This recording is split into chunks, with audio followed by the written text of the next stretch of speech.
Bonjour les amis, aujourd'hui nous allons voir l'astuce pour multiplier mentalement par des nombres ronds, c'est-à-dire par des nombres qui se terminent par 0.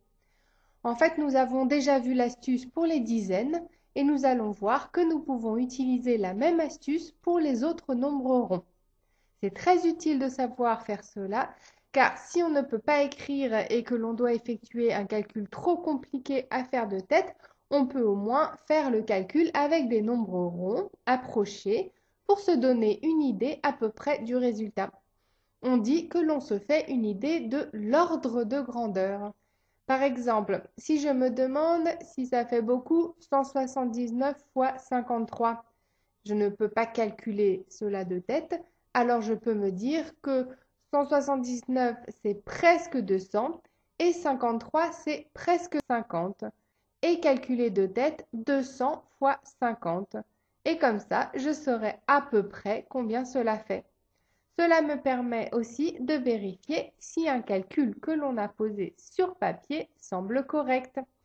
Alors, tu te souviens que pour multiplier par des dizaines, par exemple 3 fois 40, il suffit de mettre le 0 de côté, faire la multiplication 3 fois 4 égale 12, puis recoller le 0.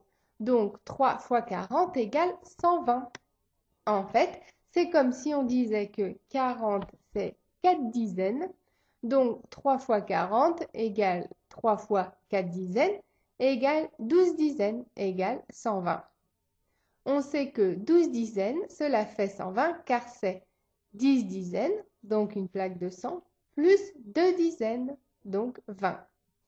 Maintenant, si je parle de centaines, par exemple 3 fois 400, c'est donc 3 fois 4 centaines, donc 12 centaines, donc 1200, car 10 centaines, c'est égal à 1 cube de 1000, et 2 centaines égale 200. Donc tu vois, 3 fois 4 égale 12, 3 fois 40 égale 120, 3 fois 400 égale 1200. À chaque fois, on peut utiliser la même astuce. On peut mettre de côté les zéros, faire la multiplication et recoller les morceaux.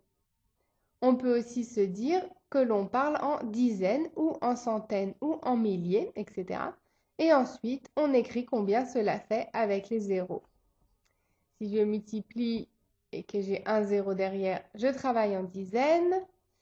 Si j'ai deux zéros à la fin de mon nombre, je travaille en centaines.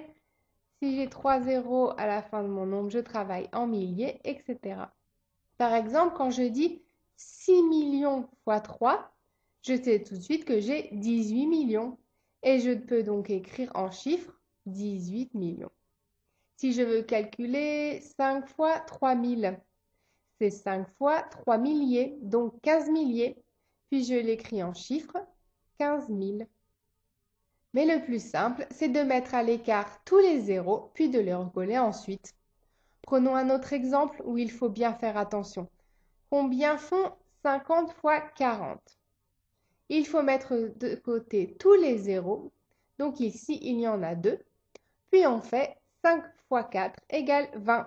Puis on recolle les deux zéros. Donc au final, il y a 3 zéros après le 2. Donc le résultat est 2000. À toi maintenant. Combien font 4 fois 700? Faisons-le dans notre tête puisque l'on veut faire du calcul mental. Alors je vois dans ma tête 4 fois 700. Donc je sais que c'est 4 fois 7 avec 2 zéros derrière. Et 4 fois 7 égale 28. Donc lorsque je recolle les deux zéros derrière le 28, j'obtiens 2800. Très bien. Et pour finir, combien font 200 fois 60? Je te laisse le faire dans ta tête.